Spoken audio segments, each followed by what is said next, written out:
Admiral Vex stood before the massive viewing screen of his flagship, watching the blue marble of a world spin slowly beneath them. The planet looked peaceful from this distance, covered in swirling white clouds and vast oceans that reflected the light of its yellow star. It was exactly the kind of world the Galactic Empire had been searching for in this outer spiral arm of the galaxy. The Corthani admiral adjusted his ceremonial collar and turned to face his bridge crew. His four eyes, arranged in pairs on either side of his elongated skull, scanned the various displays showing sensor readings from the world below. Everything appeared normal for a developing civilization. Radio signals filled the electromagnetic spectrum, indicating a species that had discovered basic communication technology. The energy signatures suggested they had learned to split the atom, though they seemed to be using it for both power generation and weapons. Status report. Vex commanded in the deep, resonant voice typical of his species. Lieutenant Commander Rick stepped forward, his scaled hide gleaming under the bridge lighting. The planet registers as having approximately 8 billion inhabitants of a bipedal species. They call themselves humans and their world Earth. Initial scans show they have achieved basic spaceflight, but have not yet established permanent colonies beyond their home system. Vex nodded slowly. This was exactly what the Empire expected to find. Another primitive species, confined to a single world, ripe for integration into the vast galactic civilization that stretched across 3 spiral arms.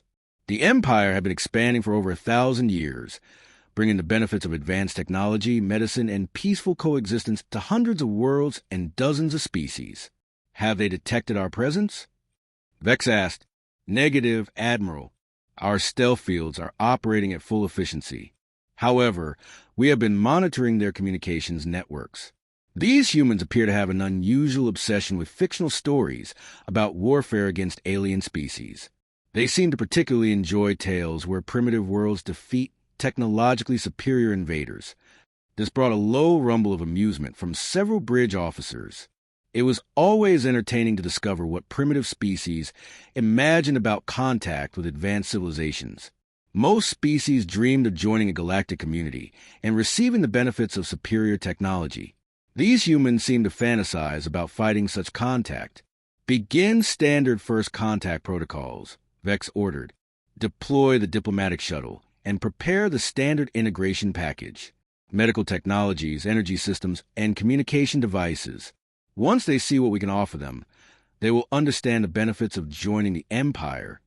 The massive ship's hangar bay doors opened silently in the vacuum of space, and a sleek shuttle emerged. The craft was designed to be both impressive and non-threatening, its hull gleaming with the advanced alloys that had been perfected over centuries of galactic expansion. Inside, a team of Empire diplomats and scientists reviewed their materials one final time. Ambassador Kane watched the alien shuttle approach through the reinforced windows of the orbital station humanity had hastily constructed for this meeting. The space platform was crude compared to what the aliens surely possessed, but it represented the best Earth could manage in the 3 months since the aliens had announced their presence with a simple radio transmission. Kane was a tall man in his 50s, with gray hair and the kind of steady eyes that came from years of difficult negotiations. He had been chosen to represent humanity not because he was the most senior diplomat, but because he had spent his career dealing with situations where the other side held all the advantages. The alien shuttle docked with a soft thud that echoed through the station's corridors. Kane straightened his simple black suit and walked toward the airlock, followed by a small team of Earth's best linguists, scientists, and military observers. They had spent months preparing for this moment, analyzing every scrap of information they could gather about the aliens who called themselves a Galactic Empire. The airlock cycled open with a hiss of equalizing atmosphere, and the aliens stepped through. Kane had seen images of them from their initial transmissions, but seeing them in person was still striking. They were tall, perhaps 7 feet in height, with scaled skin that shifted between blue and green depending on the lighting.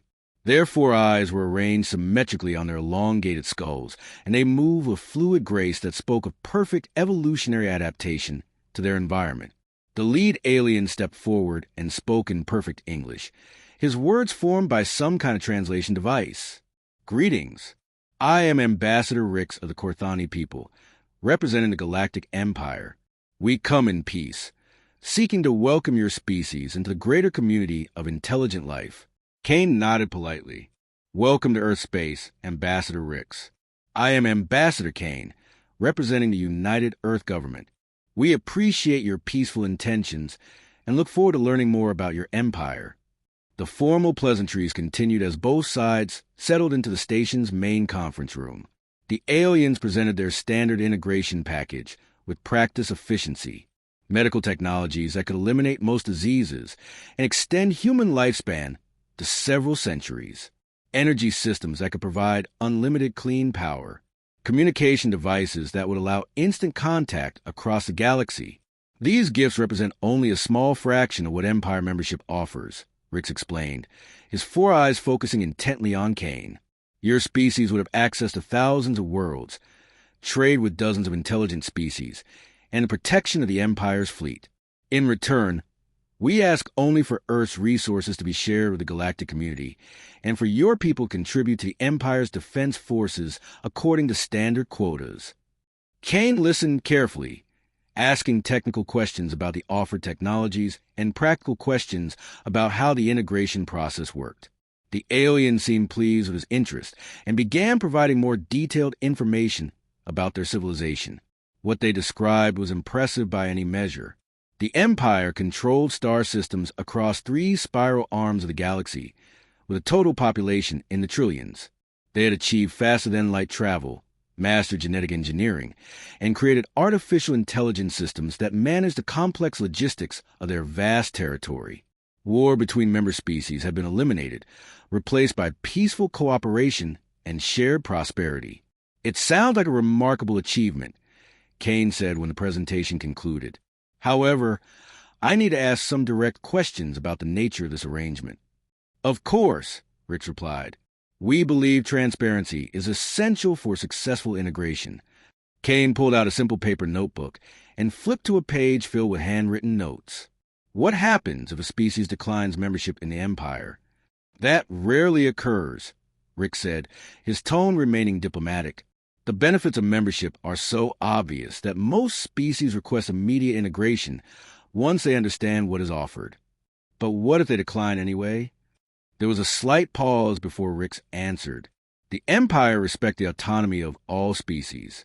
However, we cannot allow potentially hostile civilizations to develop advanced military technologies that could threaten peaceful member worlds. In such cases, we implement protective measures. Kane made a note in his notebook, and these protective measures involve: typically, we establish monitoring stations in the system to ensure the species does not develop weapons of mass destruction or attempt to expand beyond their home world. Trade embargoes prevent them from acquiring dangerous technologies. These measures remain in place until the species reconsiders membership. Essentially, isolation and technological containment. We prefer to think of it as protective custody, both for the non-member species and for the Empire's peaceful citizens. Kane closed his notebook and looked directly at the alien ambassador. Thank you for your honesty, Ambassador Rix. I have one more question before we proceed. Are you prepared for what we will do to stop you? The question hung in the air like a physical presence. The alien diplomats exchanged glances, their 4 eyes blinking in what Kane had learned was a sign of confusion or surprise. I am not certain I understand, Rick said carefully. You speak as though we are enemies, when we come offering friendship and prosperity. Kane stood up slowly, his movements deliberate and controlled. Ambassador, in the past 3 months, we have analyzed every piece of information you have provided about your empire. We have studied your technology, your social structure, your expansion patterns, and your integration methods. We know exactly what you are offering, and we know exactly what you are taking in return. The human delegation remained seated, but Kane could sense the tension in the room increasing. The aliens were beginning to understand that this negotiation was not proceeding according to their standard script. You have conquered hundreds of worlds, Kane continued, not through direct military action, but through a form of benevolent assimilation that removes any possibility of resistance. You offer technologies that make species dependent on your infrastructure. You recruit their best minds into your institutions, and you gradually replace their cultures with empire norms.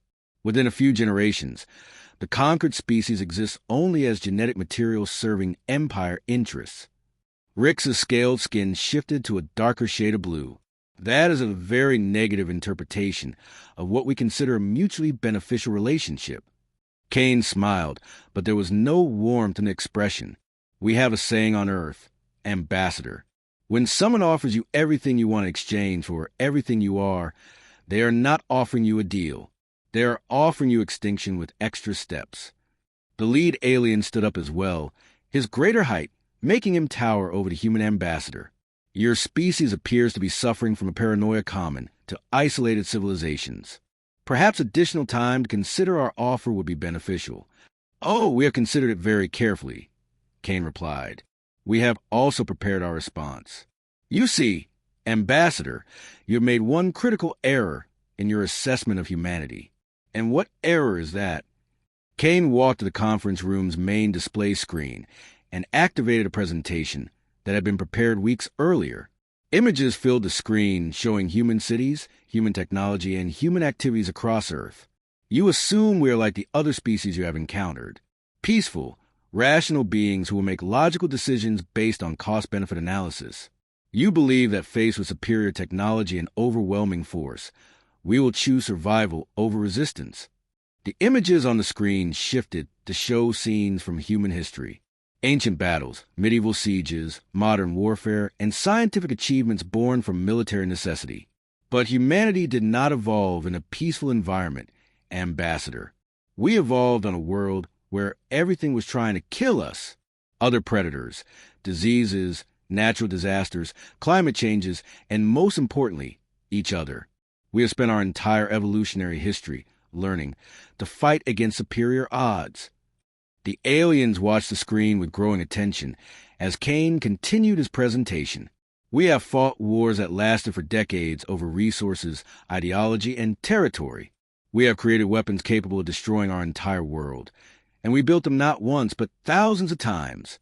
We have practiced the art of war against the most dangerous enemy we could find, ourselves, for our entire recorded history.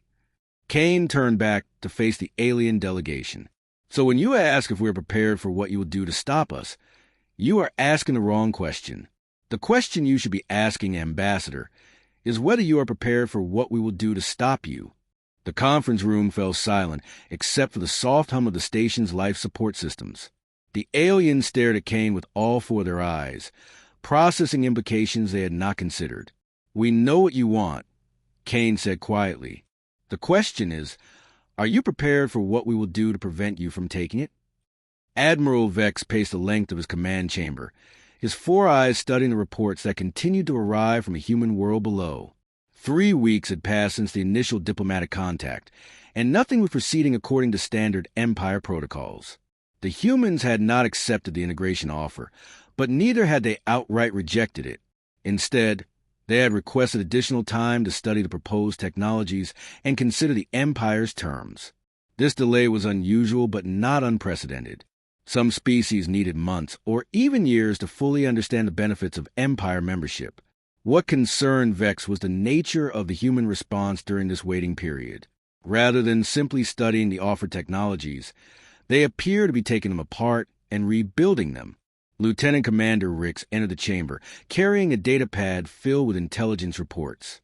His scaled skin showed the darker blue coloration that indicated stress among the Corthani species. Admiral, we have received confirmation of our worst suspicions about human technical capabilities. Vex stopped pacing and turned his full attention to his subordinate. Show me. Rix activated the chamber's main display screen, which filled with images captured by Empire surveillance drones operating in Earth's orbital space. The images showed human spacecraft that had not existed 3 weeks earlier. Where once Earth had possessed only primitive chemical rockets capable of barely reaching their own moon, now sleek vessels moved between orbital installations with obvious fusion drives. How is this possible? Vex demanded. Our fusion technology represents centuries of development by the Empire's finest engineers. According to our technical analysis team, the humans did not simply copy our designs, Rix explained. They appear to have understood the fundamental principles and then redesigned the entire system using their own engineering approaches. Their fusion drives are actually more efficient than ours, though they achieve this through methods our engineers describe as recklessly dangerous.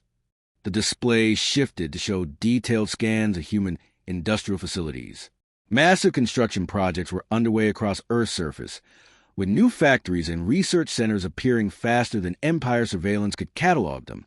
The humans were mobilizing their entire planetary economy for some purpose that remained unclear. What are they building? Vex asked. We are not certain, Admiral.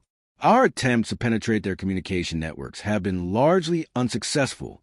Human encryption methods are surprisingly sophisticated for such a young species. However, we have intercepted fragments of their internal communications that suggest they are preparing for extended conflict. Vex felt a chill run through his body. In over 1,000 years of expansion, the Empire had never encountered a species that responded to first contact by immediately preparing for war. Most civilizations either embraced the benefits of membership or retreated into isolation until the Empire's protective measures convinced them to reconsider. Have they made any direct threats against Empire assets? Vex inquired. Not exactly, Admiral. However, yesterday we received a formal communication from their government requesting detailed technical specifications for our faster-than-light drive systems, our planetary defense networks, and our fleet organization structures. They requested military intelligence? Yes, Admiral. When our diplomatic team declined to provide such sensitive information, the humans expressed disappointment but stated they understood our position. Then they mentioned they had obtained most of the requested data through other means and simply wanted to verify its accuracy. The implications of the statement struck Vex like a physical blow. Other means? Rix manipulated the display controls, bringing up a new set of images that made Vex's blood run cold. The images showed Empire technology that should not exist outside of classified military facilities, reconstructed and operational in human laboratories. Drive systems, weapon components, sensor arrays, and communication devices that represented the Empire's most closely guarded secrets. How did they acquire classified Empire technology? Vex demanded. We believe they obtained it from our diplomatic shuttle during the initial contact meeting. Rix admitted. Our security reviews indicate that human scanning devices were far more sophisticated than our initial assessment suggested. They appear to perform detailed molecular analysis of our shuttle's hull, drive systems, and internal components while we were conducting negotiations. Vex stared at the evidence before him, trying to process the full scope of what had occurred. The humans had not simply studied the Empire's offered gifts. They had stolen the Empire's most advanced military technology and reverse-engineered it in a matter of weeks. What is the assessment of our technical analysis team? Vex asked. They are frankly terrified, Admiral. Human engineering approaches appear to assume that any technology can be improved through aggressive modification and testing. Where Empire designs prioritize safety and reliability over centuries of use, human designs prioritize immediate effectiveness regardless of risk. Their modified fusion drives operate at temperatures that should cause catastrophic failure, but somehow remain stable through engineering methods our scientists describe as theoretically impossible. The display showed human test facilities where massive explosions had obviously occurred, followed by images of the same facilities rebuilt and operational within days. The humans appear to learn from each failure and incorporate those lessons into increasingly effective designs. There's more, Admiral, Rix continued. We have intercepted communications between human military leaders that suggest they have been studying Empire expansion patterns and developing countermeasures for our standard integration protocols. What kind of countermeasures? Rix activated a new section of the display, showing human military installations. They appear to be constructing what they call deep strike capabilities, weapon systems designed to attack targets across interstellar distances. Their military leaders frequently reference something they call asymmetric warfare doctrine. Vex was not familiar with this term, but the images on the screen suggested its meaning. Human military installations were being built underground, scattered across their planet, and connected by communication networks that would be extremely difficult to disrupt. Rather than concentrating their forces for maximum defensive capability, they were dispersing them to ensure survival of some elements regardless of what happened to others. They are preparing for a war they expect to lose, Vex realized. Yes, Admiral. but their preparation suggests they intend to make victory extremely costly for any attacker. We have identified what appear to be weapons designed specifically to target Empire fleet compositions and tactics. The display showed human spacecraft that bore no resemblance to traditional ship designs. Instead of the elegant curves and efficient layouts preferred by Empire engineers, human vessels looked like flying weapons platforms covered in defensive systems and armed with devices that violated several interstellar warfare conventions. Are those nuclear weapons? Vex asked, pointing to obvious missile systems mounted on human ships. Among other things, Admiral, human weapon systems appear to include nuclear warheads, antimatter charges, kinetic impactors, and several types of directed energy weapons. They have also developed what they call suicide drones, unmanned vessels designed to ram enemy ships at high velocity. Vex studied the images with growing alarm. Every human military development seemed designed around the assumption that they would be fighting a technologically superior enemy with greater numbers and better weapons. Their response was not to match Empire capabilities, but to develop tactics and weapons that would make Empire advantages irrelevant. What is the recommendation of our military analysis team? Vex inquired.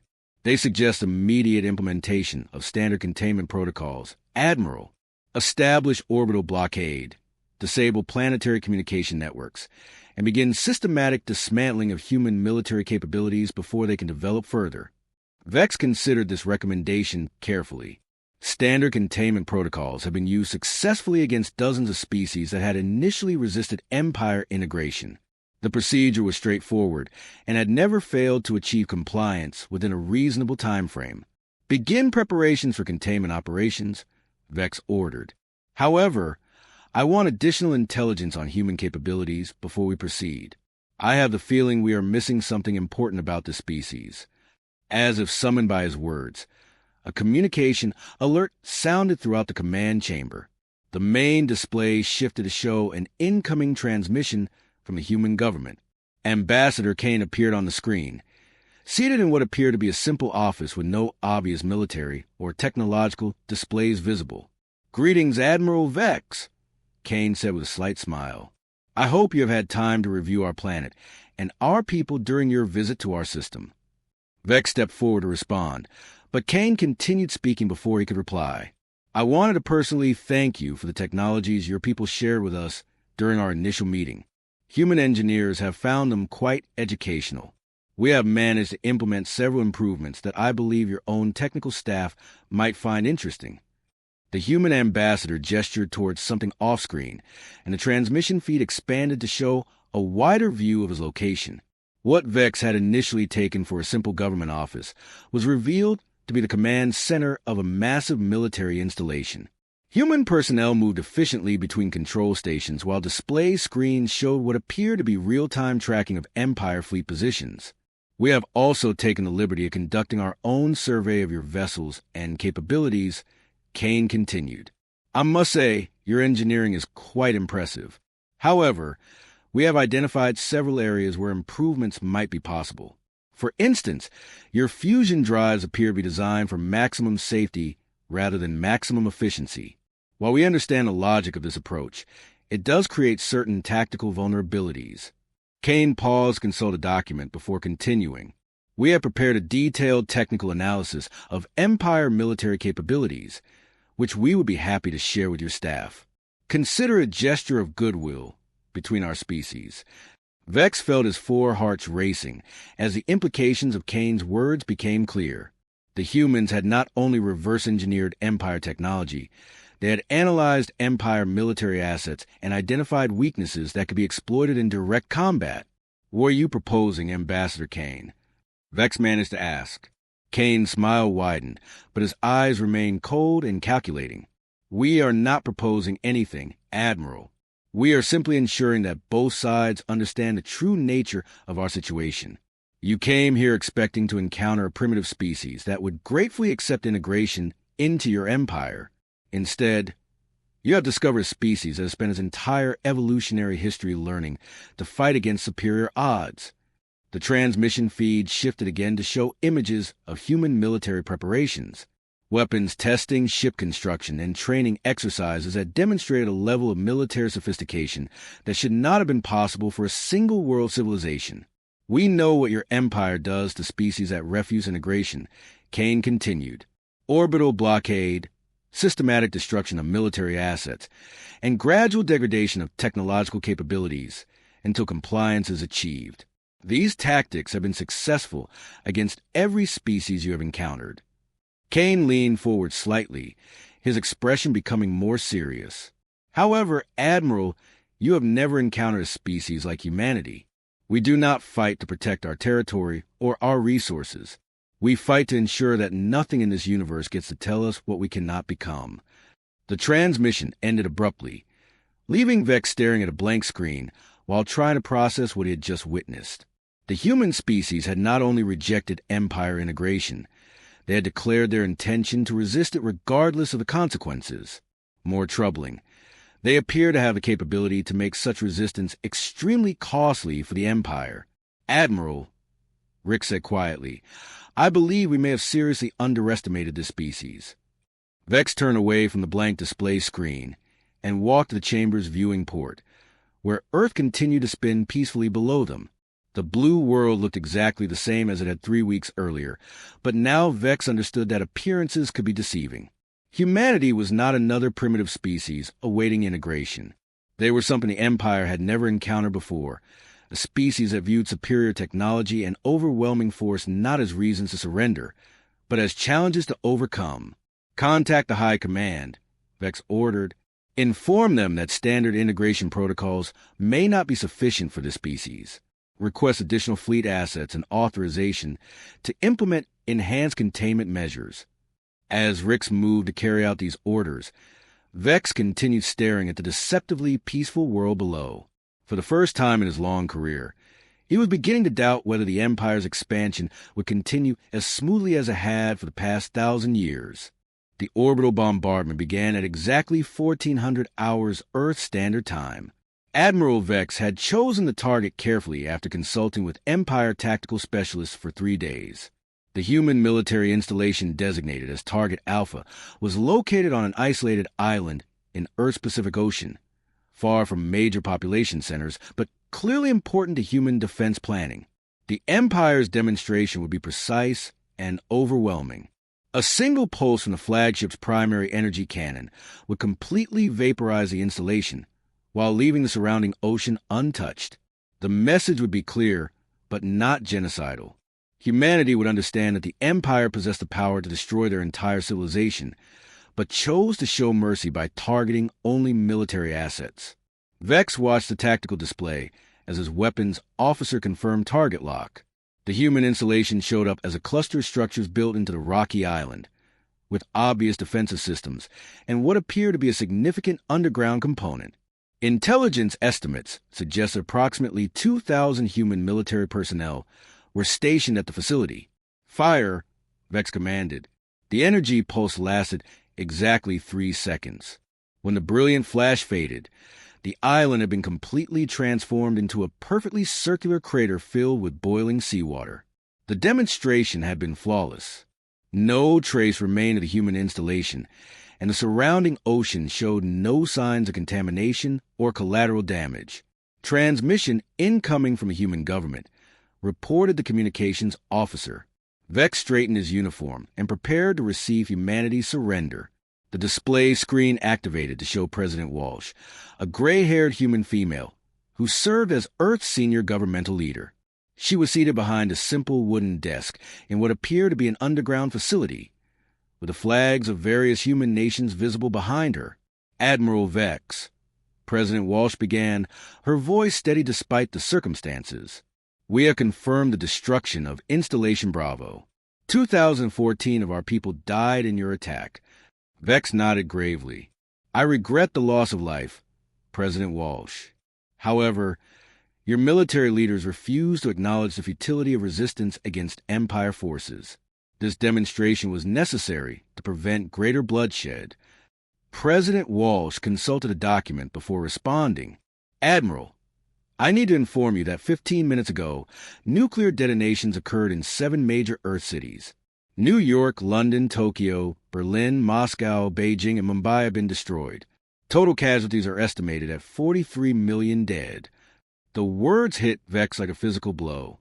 His four hearts began racing as he processed the implications of what the human president had just announced. Are you claiming that the Empire is responsible for these attacks? The evidence is quite clear, President Walsh replied calmly. Forensic analysis of the nuclear signatures matches the energy patterns from your orbital bombardment. Your empire has escalated from surgical strikes against military targets to mass genocide against civilian populations. Vex felt his scaled skin shifting to the deepest blue of extreme stress. President Walsh, the Empire did not conduct any attacks against human civilian targets. We destroyed only the single military installation as a demonstration of our capabilities. Admiral, I have forensic reports from our best nuclear scientists confirming that these detonations were caused by Empire weapons technology. The radioactive signatures are identical to the energy patterns your ship used to destroy Installation Bravo. Unless you are suggesting that some other organization has access to Empire military technology, the logical conclusion is obvious.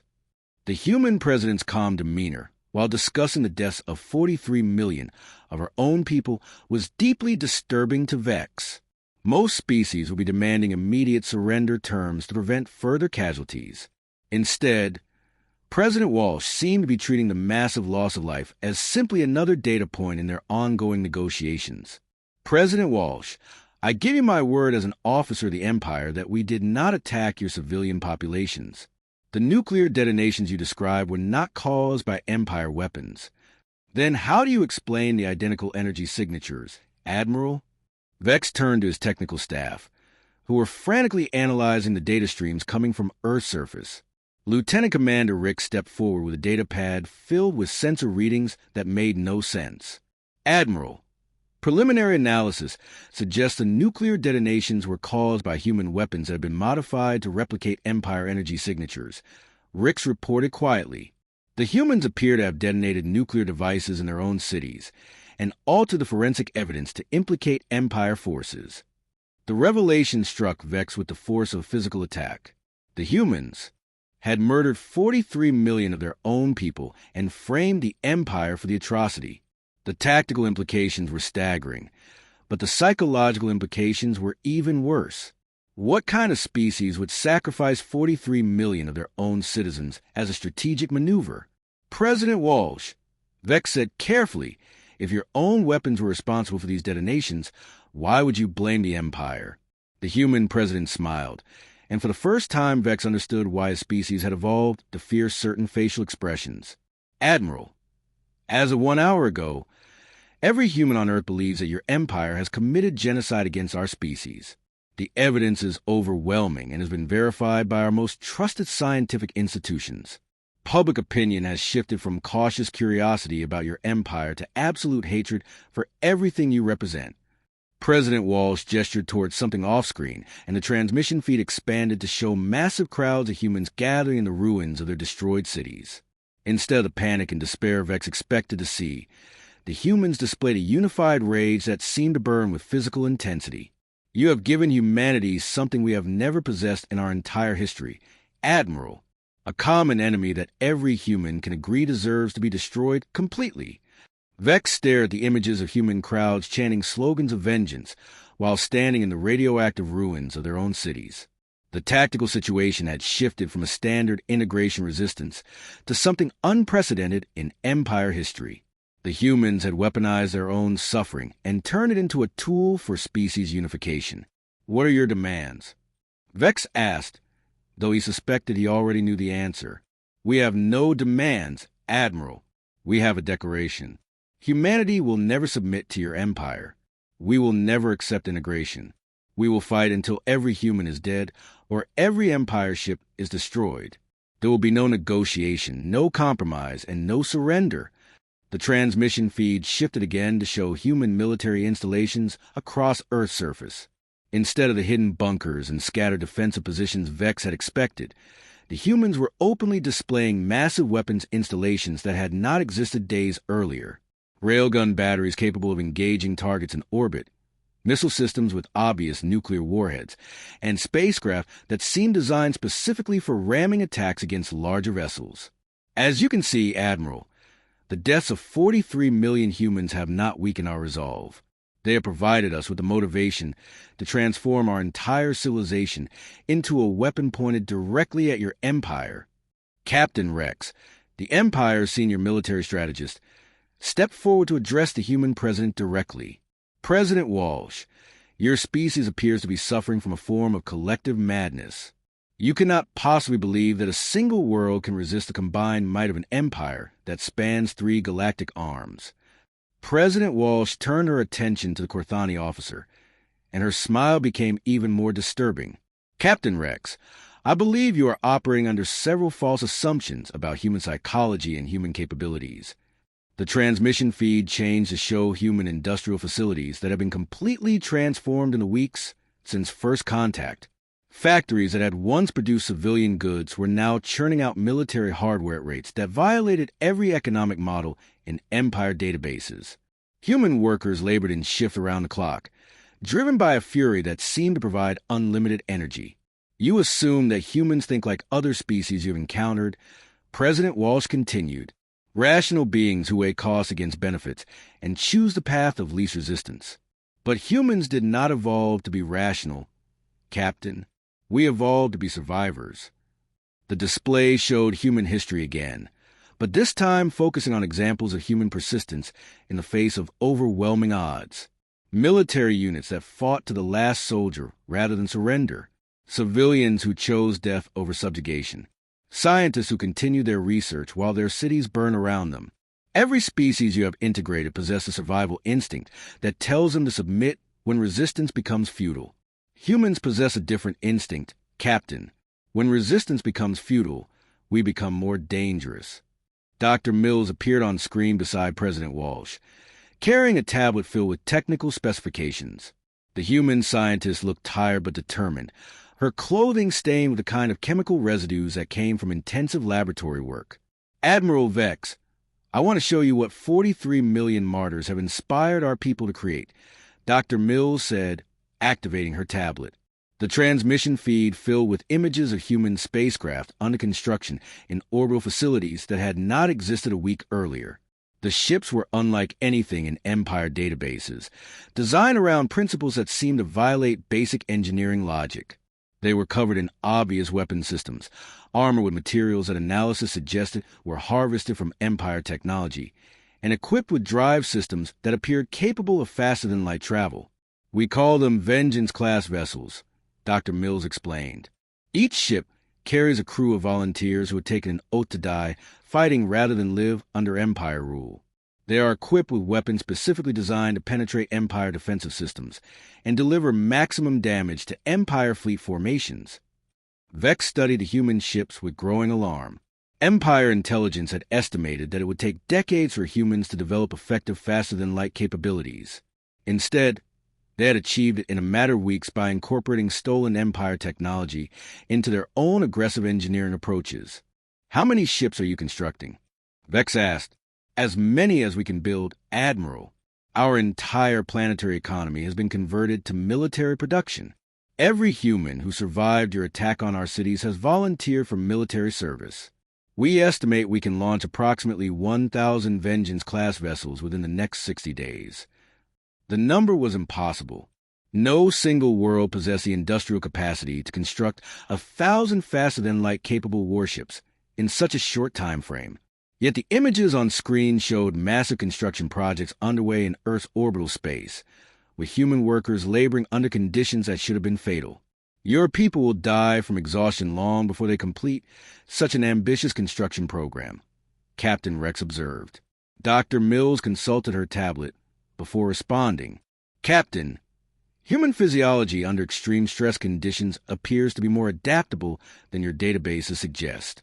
We have developed pharmaceutical enhancements that allow our workers to maintain peak performance for extended periods. The side effects include shortened lifespan and increased cancer rates, but these are acceptable costs under current circumstances. Vex realized with horror that the humans were not simply building ships. They were transforming their entire species into a biological weapon designed to inflict maximum damage on the Empire before dying. Every human was now a soldier in a war they expected to lose, but intended to make as costly as possible for their enemies. "President Walsh," Vex said desperately, "surely you understand that this path leads only to the complete destruction of your species. Even if you succeed in building these ships, the Empire possesses millions of vessels and unlimited resources. You cannot win." President Walsh stood up behind her desk, and for the first time during the conversation, her calm demeanor cracked slightly. When she spoke, her voice carried the weight of absolute conviction. "Admiral, you still do not understand what you are facing. We are not trying to win. We are trying to ensure that you lose everything in the process of defeating us. Every Empire ship we destroy, every Empire world we damage, every Empire citizen we kill will serve as a warning to the rest of the galaxy about what happens when you try to conquer humanity." The transmission ended abruptly, leaving Vex staring at a blank screen while trying to process what he had witnessed. The human species had not simply rejected Empire integration. They had declared a war of extinction against the most powerful civilization in galactic history, and they were preparing to fight that war with an intensity that defied rational analysis. "Admiral," Rick said quietly, "I recommend we implement immediate withdrawal protocols and request High Command authorization for complete planetary sterilization. This species represents a threat unlike anything the Empire has previously encountered." Vex continued staring at the blank screen, understanding for the first time in his career that the Empire's 1,000-year expansion might have finally encountered something it could not safely assimilate. Humanity was not another conquest. They were warning about what happened when an unstoppable force met an immovable object. Admiral Vex stood alone in his private quarters, staring out at the star field beyond his ship's reinforced viewing port. 3 days had passed since humanity's declaration of eternal war, and sleep had become impossible. Every time he closed his 4 eyes, he saw images of human crowds chanting for vengeance while standing in the radioactive ruins of their own cities. The door chime announced a visitor, but before Vex could respond, the door slid open to reveal a figure that should not have been able to reach his quarters. Ambassador Kane stood in the doorway, wearing the same simple black suit he had worn during their first meeting. No alarms had sounded. No security alerts had been triggered. The human had simply appeared in the most secure section of the Empire's most advanced warship. "Good evening, Admiral," Kane said politely, stepping into the chamber as if he had been invited. "I hope you don't mind the intrusion, but we need to have a private conversation." Vex's hand moved instinctively toward the emergency alert panel beside his bed, but Kane raised his hand in a gesture that somehow conveyed both politeness and warning. "I would not recommend summoning your security teams. Admiral, my presence here is intended as a demonstration, not an attack. If we had wanted to harm you or your crew, we would have done so already." The implications of Kane's words sent ice through Vex's veins. The human had somehow infiltrated the flagship of the Empire's most elite fleet without triggering any of the advanced detection systems that should have made such an intrusion impossible. "How did you get aboard my ship?" Vex demanded. Kane moved to the chamber's secondary chair and sat down without permission, his movements casual and relaxed. "Admiral, over the past several weeks, we have had numerous opportunities to study Empire technology, security protocols, and operational procedures. Human engineers are quite good at finding weaknesses in systems that were designed to be perfect." Kane reached into his jacket and withdrew a small device that resembled a standard Empire communication pad, but with obvious modifications that made Vex's skin shift to deep blue with alarm. "This device contains real-time feeds from 47 Empire vessels currently operating in this star system," Kane explained. "We have been monitoring your communications, tracking your fleet movements, and analyzing your tactical capabilities since the day you arrived." The device activated to show the bridge of Vex's own flagship, where his officers continued their duties without any awareness that they were being observed. The image quality was perfect, suggesting that human surveillance technology had achieved capabilities that rivaled or exceeded Empire standards. "We know about the reinforcement fleet Admiral Korth, dispatched from the Centaurus sector," Kane continued. 300 additional vessels armed with planet-killing weapons, scheduled to arrive in 6 days. We also know about the High Command's authorization for complete human extermination if standard containment protocols prove insufficient. Vex stared at the human ambassador with a mixture of fear and grudging admiration. The Empire's most classified military communications had been compromised by a species that had achieved spaceflight only decades earlier. "What do you want, Ambassador Kane?" Vex asked. Kane leaned forward slightly, his expression becoming more serious. "I want to deliver a message that your Empire needs to understand before Admiral Court's fleet arrives, and this situation escalates beyond anyone's ability to control it." The human ambassador stood up and walked to the viewing port, gazing out at the stars with the kind of expression that Vex had learned to associate with human contemplation of violence. "Admiral, your empire has existed for over 1,000 years by following a simple principle. Offer primitive species the benefits of advanced civilization in exchange for their gradual absorption into empire culture. Those who accept become productive members of galactic society. Those who refuse are contained until they reconsider." Kane turned back to face Vex, and his eyes held intensity that made the Corthani admiral instinctively step backward. "This principle has been successful because every species you have encountered has shared certain basic characteristics. They value survival over pride, logic over emotion, and the welfare of their civilization over abstract principles. They make rational decisions based on cost-benefit analysis." Kane activated his modified communication device again, and the display filled with images that made Vex's 4 hearts race with terror. The images showed human installations throughout Empire space, built on worlds that should have been impossible for humans to reach without faster-than-light technology. "Humanity does not share these characteristics, Admiral. We value principles over survival, emotion over logic, and individual freedom over collective welfare. We make decisions based on what we believe is right, regardless of the cost." The images shifted to show human settlements on dozens of Empire worlds, hidden within asteroid belts, constructed on planetary surfaces, and integrated into existing alien populations. Some of the installations appear to have been operational for months, despite the fact that humans had only achieved interstellar travel weeks earlier. "How is this possible?" Vex whispered. "Admiral, you have been thinking about the situation incorrectly from the beginning," Kane explained. "You assumed that first contact occurred when your diplomatic shuttle arrived at Earth 3 weeks ago. In reality, first contact occurred 18 months ago when our deep space monitoring systems detected Empire scout vessels entering the star system." The revelation hit Vex like a physical attack. Human technology had been advanced enough to detect Empire stealth scouts over a year before the Empire had realized humans possessed spaceflight capabilities. "We have been preparing for your arrival since that day," Kane continued. "Not preparing to negotiate or to resist, Admiral. Preparing to ensure that regardless of what happened during our eventual meeting, humanity would survive and continue to exist throughout the galaxy." The display showed human spacecraft that bore no resemblance to the crude vessels Earth had possessed during first contact. These ships were sleek, fast, and obviously designed for long-range infiltration missions.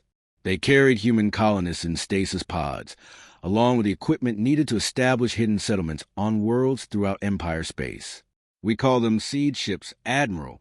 Over the past 18 months, we have launched 237 of these vessels to strategic locations throughout your empire. Each ship carries approximately 500 humans in stasis, along with the genetic material and technology needed to establish sustainable populations." Vex stared at the images in horror as the full scope of humanity's preparation became clear. While the Empire had been conducting routine expansion operations, humans had been quietly infiltrating every major star system under Empire control. Even if your reinforcement fleet succeeds in sterilizing Earth and destroying every human in this star system, our species will continue to exist on worlds throughout your empire, Kane said calmly. Within a generation, human populations will emerge from hiding and begin the long process of undermining empire authority from within. The human ambassador walked back to his chair and sat down again, his manner suggesting that he was delivering a routine briefing rather than describing the infiltration of an entire galactic civilization. But, Admiral, the seed ships represent only the first phase of our preparation. We have also been busy with more immediate concerns. Kane manipulated his device to show new images that made Vex's scaled skin shift to the deepest blue of absolute terror. The images showed Empire fleet positions, defensive installations, and command structures throughout the galaxy, all marked with tactical analysis that could only have been gathered through extensive espionage operations. We know the location of every major Empire military base, the composition of every fleet, and the defensive capabilities of every strategic installation. We have infiltrated your communication networks, compromised your supply lines, and identified the critical infrastructure that keeps your civilization functioning. The images shifted to show human agents operating within Empire facilities, disguised as members of various alien species through technology that should not have existed. Some appear to be working as maintenance personnel in military installations, others as researchers in scientific facilities, and still others as administrators in government buildings. How long have your people been operating within Empire space? Vex asked. Some of our deep cover agents have been in position for over a year, Admiral. They have established identities, built relationships with Empire citizens, and gained access to facilities that contain your most sensitive information. Your security systems are designed to detect external threats, not internal subversion by individuals who appear to be loyal Empire citizens. Kane stood up again and moved toward the chamber's door, but paused before leaving to deliver his final message. Admiral Vex, I want you to understand something very important about the situation you now face. When Admiral Kord arrives with his reinforcement fleet, he will be bringing 300 ships to destroy a single world. But that single world has already seeded itself throughout your entire empire. The human ambassador's expression became grim as he continued. Every world Korth conquers will contain hidden human populations that will emerge after your fleets move on. Every supply depot he secures will be compromised by human agents who have been gathering intelligence for months. Every strategic decision he makes will be known to human resistance cells before he makes it. Kane reached for the door control, then stopped and turned back to face Vex one final time. You came to Earth expecting to integrate another primitive species into your empire, Admiral. Instead, you have discovered that humanity has already begun integrating itself into your empire. The question now is whether your civilization will survive the process. The door slid shut behind Kane, leaving Vex alone in his quarters with a terrible understanding that everything the Empire thought it knew about the human situation was wrong. Humanity had not simply rejected Empire integration. They had launched a preemptive invasion of Empire space, using methods that no previous species had ever conceived. Vex activated his personal communication system and sent an urgent message to Admiral Kord's approaching fleet. The message contained a single recommendation that would have been unthinkable days earlier. Do not engage human forces. Do not attempt planetary bombardment. Do not proceed with standard containment protocols. The human species had already won the war by ensuring that victory would be meaningless. Even if the Empire succeeded in destroying every human in this star system, hundreds of human populations would continue to exist throughout Empire space, hidden and waiting for the right moment to reveal themselves.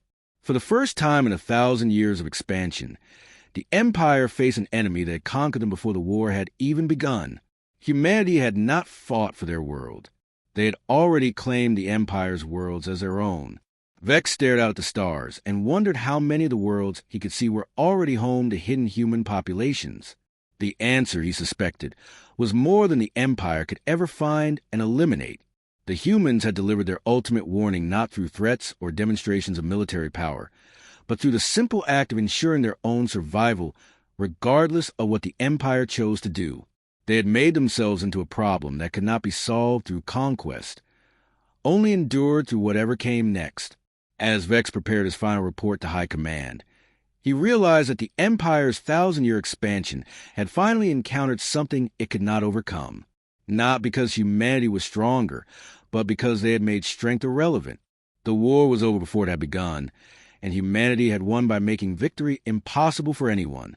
The emergency session of the Galactic Empire High Command convened in the most secure facility the Empire possessed, deep within the core worlds where no external threat had ever reached.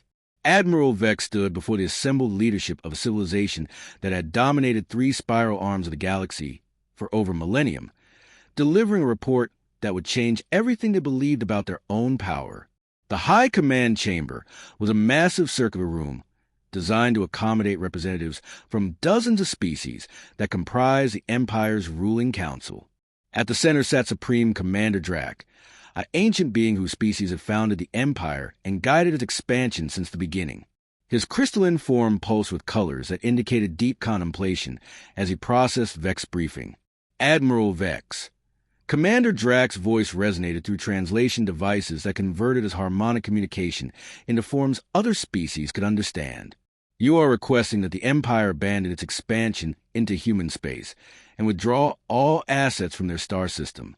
This recommendation defies 1,000 years of successful integration protocols. Vex straightened his uniform and prepared to defend the most difficult recommendation of his career. Supreme Commander, the human species represents a threat unlike anything the Empire has previously encountered. Standard integration protocols are not simply ineffective against them, they are actively counterproductive. General Koff stepped forward from his position among the military advisors. His massive frame and scarred hide marked him as a veteran of every major Empire expansion campaign over the past 2 centuries. Admiral Vex, your reports describe a single primitive world that has somehow convinced you to recommend retreat. The Empire does not retreat from primitives.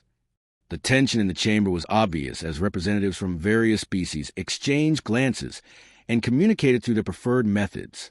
Some species communicated through color changes, others through harmonic frequencies, and still others through electromagnetic fields that required specialized equipment to interpret. General Koff, Vex replied carefully, I respectfully submit that your characterization of humanity as primitive is based on outdated intelligence. Dr. Mills will present her analysis of human technological capabilities. Dr. Mills materialized in the chamber through a holographic projection system that allowed her to address the High Command directly from her laboratory on Earth. Her appearance caused immediate alarm among several council members who recognized the security implications of humans being able to transmit directly into the Empire's most classified facility. Members of the High Command, Dr. Mills began without preamble. I am broadcasting this message from a facility located 300 meters beneath the surface of Earth, using communication technology that we reverse engineered from Empire systems and improved according to human engineering principles. The human scientists activated a device that filled the chamber with images showing the current status of Empire space. Star charts displayed the locations of human infiltration operations, with markers indicating seed ship destinations, established settlements, and ongoing intelligence gathering operations. As you can see, human presence throughout Empire space is far more extensive than your intelligence services have detected. We currently maintain active operations in approximately 60% of Empire-controlled star systems, with new installations coming online daily. Supreme Commander Drac's crystalline form shifted to deeper shades of blue, indicating increased attention and concern. Dr. Mills, your species achieved interstellar flight only recently. How is such extensive infiltration possible? Dr. Mills smiled, and several council members recognized the expression as the same disturbing display of controlled aggression that had characterized all human communications. Commander Drac, you are operating under the assumption that we achieved interstellar flight recently. In reality, we achieved practical faster-than-light travel approximately 2 years ago, shortly after our deep space sensors detected Empire scout vessels approaching our system. The revelation sent shock waves through the assembled leadership. Empire intelligence had estimated human technological development based on their radio emissions and energy signatures, never considering that humans might deliberately conceal their true capabilities. We allowed your scouts to observe what appeared to be a primitive civilization confined to a single world. Dr. Mills continued. Meanwhile, our actual spacefaring capability was focused entirely on infiltration and intelligence gathering throughout your empire. General Koth activated his personal display system to challenge the human scientists directly. Dr. Mills, even if your claims about infiltration are accurate, human populations cannot remain hidden indefinitely. Empire security protocols will eventually identify and eliminate every human presence in our space. Dr. Mills manipulated her own display system to show detailed biological and genetic data that made several council members recoil in alarm. General, You are correct that human populations cannot remain hidden indefinitely using conventional methods. That is why we have not relied on conventional methods. The display filled with images of humans who appear to be members of various Empire species. Corthani features, Zenthri coloration, vegan body structure, and dozens of other modifications that allowed humans to blend seamlessly into Empire populations. Human genetic engineering capabilities are somewhat more advanced than your intelligence estimate suggested, Dr. Mills explained. We have developed techniques that allow us to modify human appearance, physiology, and even basic biochemistry to match the characteristics of any Empire species. The implication struck the Council like a physical attack. If humans could disguise themselves as any Empire species, then every citizen of the Empire was potentially a hidden human agent. How extensive is this infiltration? Supreme Commander Drac asked. More extensive than you might find comfortable to know, Commander. However, infiltration is only one component of our long-term strategy. The more significant development is what we call the conversion protocol. Dr. Mills activated a new section of her display, showing biological and psychological data that made Vex's 4 hearts race with terror. He had hoped that human capabilities had reached their limit, but apparently their preparations extended far beyond what anyone had imagined. The conversion protocol is based on our analysis of Empire species psychology and social structures, Dr. Mills explained. We have developed methods for gradually altering the thought patterns and behavioral characteristics of Empire citizens to make them more compatible with human approaches to problem-solving and social organization.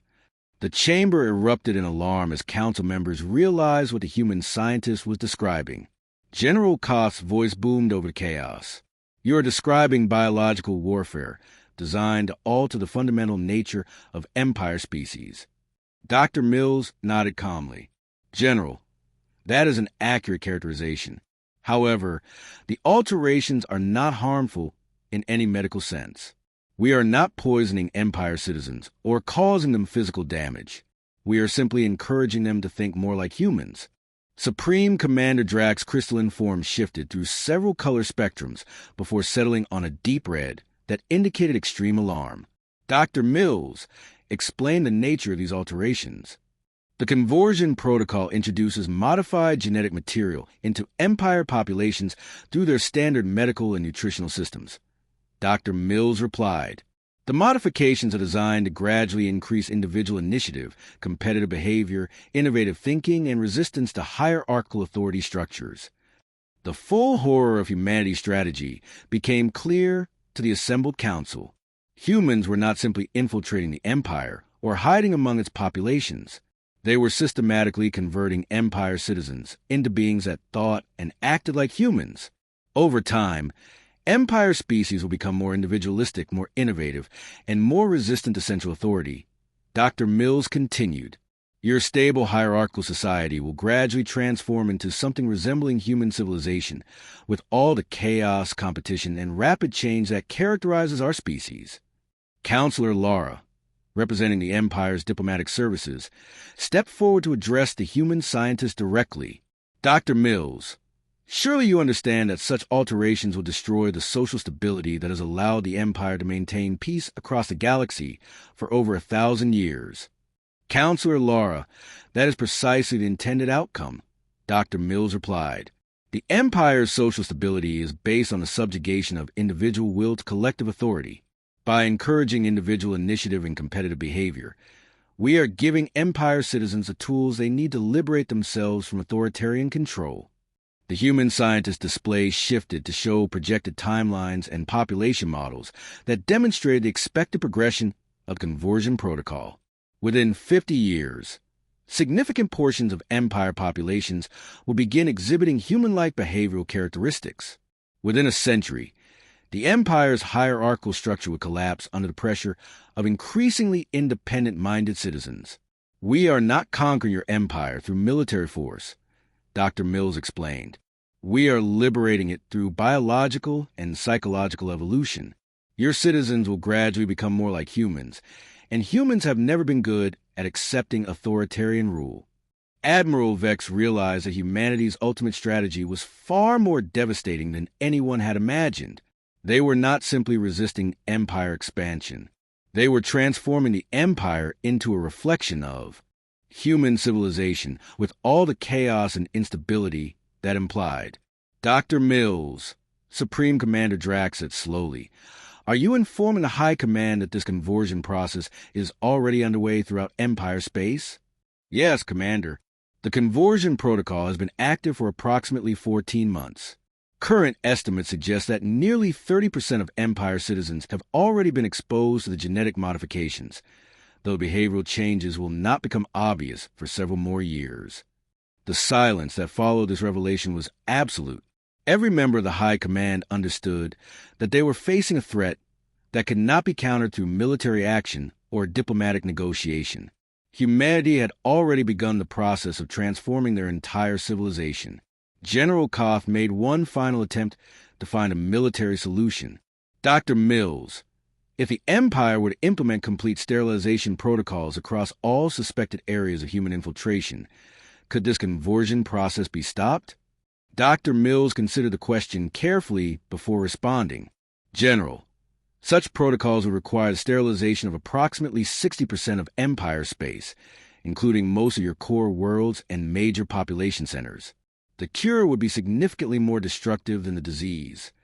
She paused to activate additional display data, showing the extent of human infiltration throughout the Empire's most critical systems.